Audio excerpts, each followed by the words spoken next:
Genesis chapter 19, we read about how the two angels arrived at Sodom and Gomorrah, and they basically God accepted Abraham's request to let his nephew Lot to like depart from Sodom. Yeah, so the angels came to Lot's house, and the mob of people wanted to have sex with them. Weird, I know. They're all men, by the way. So then he blinded them. Let's not forget the part when Lot was like, yo, I'm gonna offer my two virgin daughters. You guys can do whatever you want to them. I bet you the angels like, are you serious? Like, what's going on with you guys? Anyways, so the angels, the people still said, no, we want them because, mind you, these guys, they probably thought they were spies. So they torture, they beat up spies, they do whatever they want to spies, because they also just finished the war. Remember, there was a war going on with the 4 versus 5 kings, right?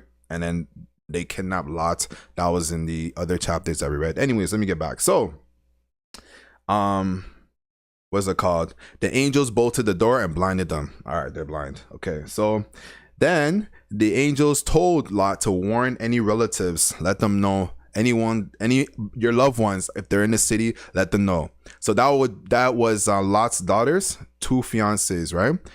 And apparently the men thought Lot was joking, so they got burnt up. So then, yeah, in chapter 19, they destroyed the city of Sodom and Gomorrah. Okay, so Abraham saw the smoke rising from the city of Gomorrah and Sodom, and Abraham was pleased that God listened to his request. The weird part of this chapter, Lot's daughters got him drunk and slept with him. That's what happened. Yeah, and they got pregnant. Okay, so then Abraham. Okay, so the sons' names were Moab. That was the older daughter of Lot, and then the younger daughter, the son was named Ben-Ami. Okay, and it tells you the ancestors. So Moab is the Moabites, and Ben-Ami is the Ammonites, right? So Genesis chapter 20, Abraham moved to Gerar, lived as a foreigner, and introduced Sarah. You know, Abraham be doing this. There's going to be a funny thing that's going to happen in the chapter. It's so funny, like what we're going to read. Anyways, Abraham, again, introduced introduced Sarah as a sister to King Abimelech, right? And then what has happened was that God warned King Abimelech, like, yo, if you sleep with this woman, you're dead. You're going to die. You know what I mean? So when that King Abimelech is like, God, I've been basically, my hands are clean because I've been deceived. Like I've been, like, would you do that to an innocent man? And God's like, that's why I never killed you yet. Or God's just like, yeah, that's why I didn't unalive you yet, because you're faithful to him. So King Abimelech confronted Abraham. Abraham was saying that he thought it was a godless place, and he's going to he thought it was a godless place, which was the reason why he did it. And King Abimelech was not happy, but he said, in order to settle all this drama, I'm gonna give you 1,000 pieces of silver and livestock, right? And God made King Abimelech and his wife and his servants, the female servants, fertile again because of what happened to Sarah. Not that Sarah was barren, but because of the whole Abraham lying to King Abimelech that, Sarah is his sister. And then Abraham was trying to say, like, oh, what was it called? We have the same mothers and different fathers, right? So technically we are brothers and sisters.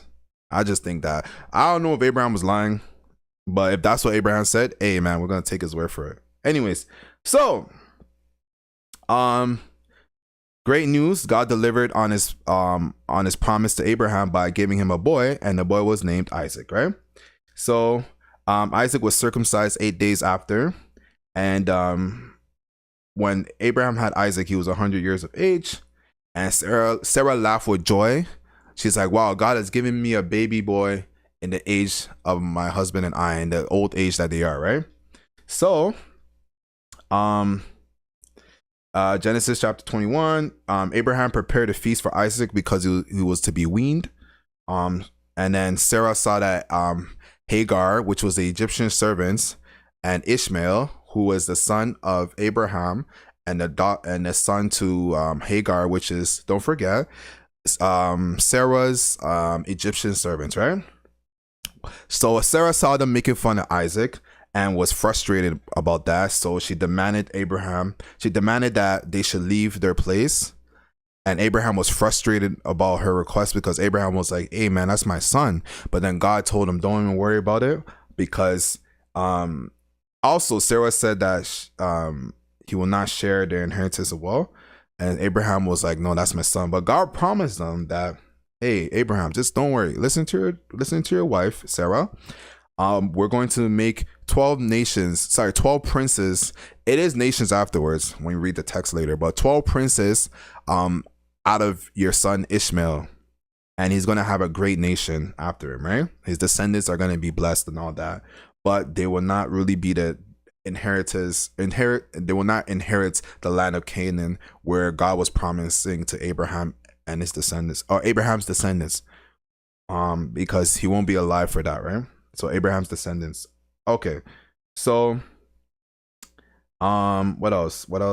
So yeah, so when Hagar moved out and she dwelled in the wilderness by Beersheba, she was crying, and then the Lord reassured her that, hey, don't worry, I'm going to make a great nation out of him. And God stayed with Ishmael whilst he was in the wilderness. God is so compassionate. God has such a gentle heart. God felt bad. God's like, you know what? Ishmael was crying, Hagar was crying, and then God made a well, right? And the well, what was the well called? The well was called, what was the well called again? There's a name of the, I can't remember. I think it was here.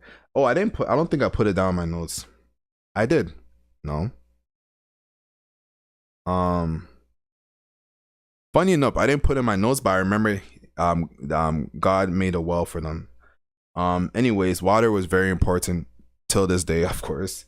So let's go to what's it called?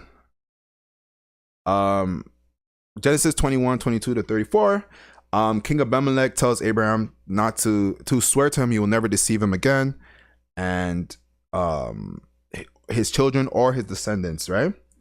And basically they made a treaty, right? And Abraham, yeah, so they made a treaty, and then King Abimelech brought up a problem that basically, remember I was saying yesterday that the servants of Abraham has taken a well from them. Yes, taken a well from King Abimelech's servants, right? And we all know how Abraham's servants are, because they're also causing issues with Lot's servants, right? So taking a well, and Abraham was like, I never knew of this. So Abraham and King Abimelech made a treaty. Abraham gave King Abimelech sheep, goats, cattle, and all that, lamb. And then there was 7 lambs that he separated apart from each other. And then he dug a well and he named the place Beersheba, which means the well of oath, the oath, right? So he named the well Beersheba, right? Okay, so Genesis 22. Then God tells Abraham, this is the interesting one where God's testing Abraham's loyalty, right? So God tells him to take his son, right? And to the land of Moriah and sacrifice his son as a burnt offering, okay? And then Abraham started building the altar to arrange his son's sacrifice, right? And right before he raised a knife to kill, the angel of the Lord called out to Abraham and told him to stop. And he said, because you have proven to me, you know, he's going to because he's proven to him that he fears him, he's going to he's still reassuring the promise that he made that his descendants will inherit the land of Canaan, right? I guess this land was when they say land, it's a nation, country. So it's like your descendants are going to hold on to it. They're going to have it, basically, right? So as the Lord told him, Abraham prepares a sacrifice, and he sacrificed a ram, and he named the place where he sacrificed the ram Yahweh Yara, which means the Lord will provide, right? And then in 22 verse 15 to 24, the angel of the Lord, he recognized Abraham's loyalty, and he said that he would conquer, Abraham's descendants will conquer all their enemies.